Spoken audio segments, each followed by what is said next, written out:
All right, guys, this is what, hey, I keep getting requests, so I'm going to do another one. I promise one a month. I'm lacking on them. A food pairing this time. We're going to do Innis and Gunn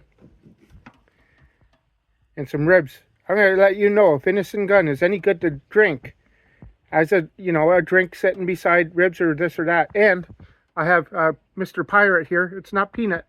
That's Mr. Pirate. He's blind in one eye. Yeah, he wants some peanuts now. Jeez. Stay tuned to Innis and Gunn paired with ribs.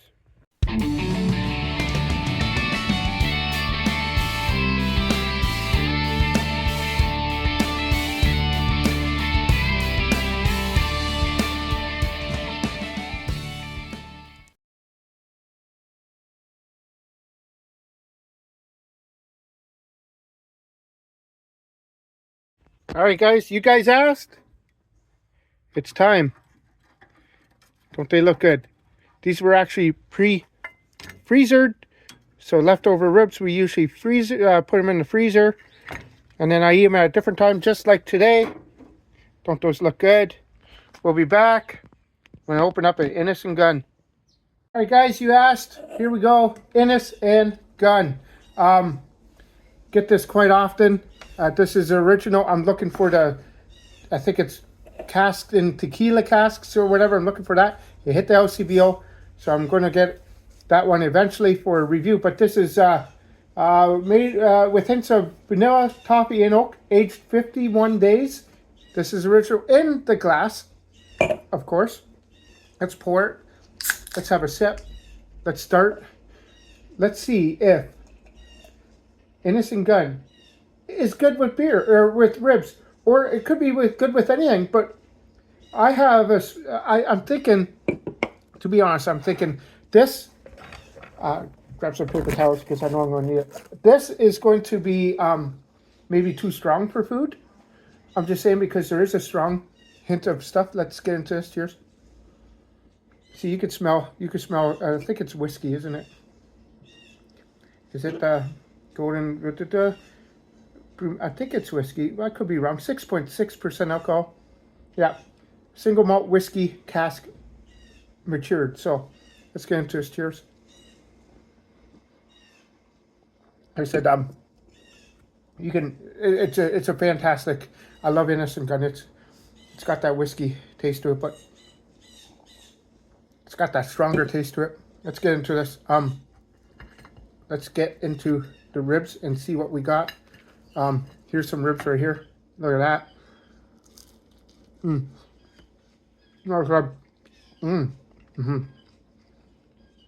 whatever leftover ribs we have, we usually freeze. And on a day off during the week or on a weekend, I usually unfreeze them, barbecue them just for me, for lunch. That was good. All right, so I've had some ribs. I've had some Innis and Gunn. Let's go back to Innis and Gunn and try it out. I'm gonna make a mess, but okay. Right off the bat, the sweetness of the ribs that I have, because I got barbecue sauce on them, calms down the deep flavor of the Innis and Gunn, because Innis and Gunn is very rich. You know what you're drinking. So if I don't know if you want to get like a bourbon style barbecue sauce, or like I got chicken and rib barbecue sauce from what's it called now? From Kraft up here in Ontario. Kraft. I don't know if you could get Kraft. I'll show you right now. The dog's wanting it, but this is what the barbecue sauce I usually get because it's cheap. Kraft barbecue chicken and rib. Okay. I don't know if you want anything like smoky. It's all over my mustache, whatever. Smoky for this beer, but when I first had a sip of this beer, it was strong. You could taste the strongness, but because of the sweetness of the barbecue sauce, it actually calmed down the beer a bit. which I'm surprised because I was really thinking this. Winnie, stop. Squirrels. I was really thinking this was going to be not good, but to be honest,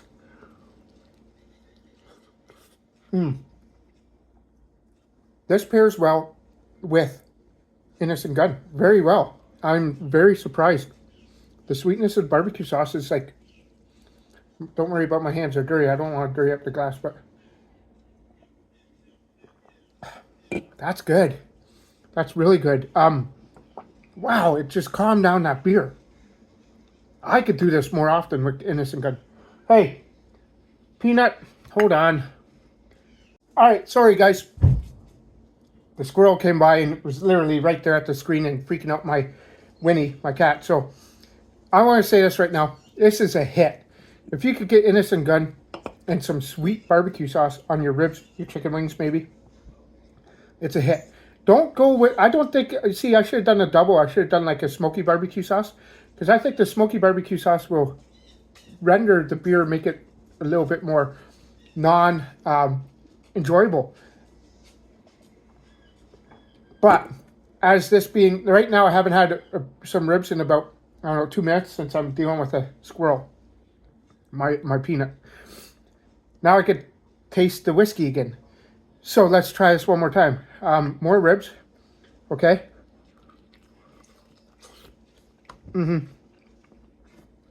Oh, these ribs are so good, man. Man, I know how to cook ribs, I tell you. Look at that, like.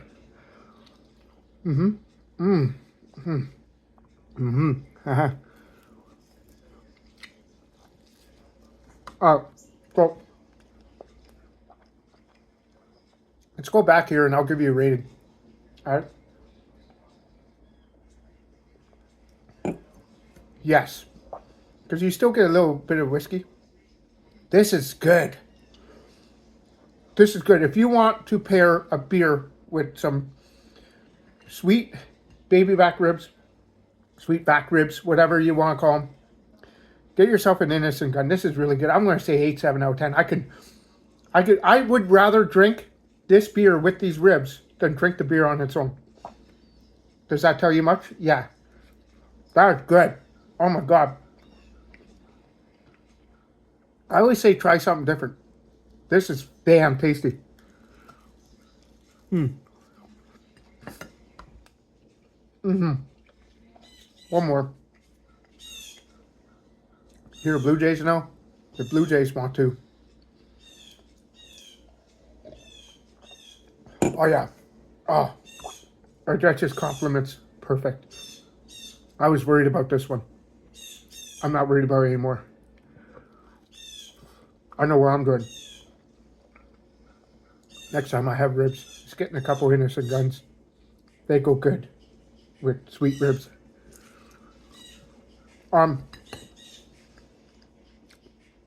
That's so good.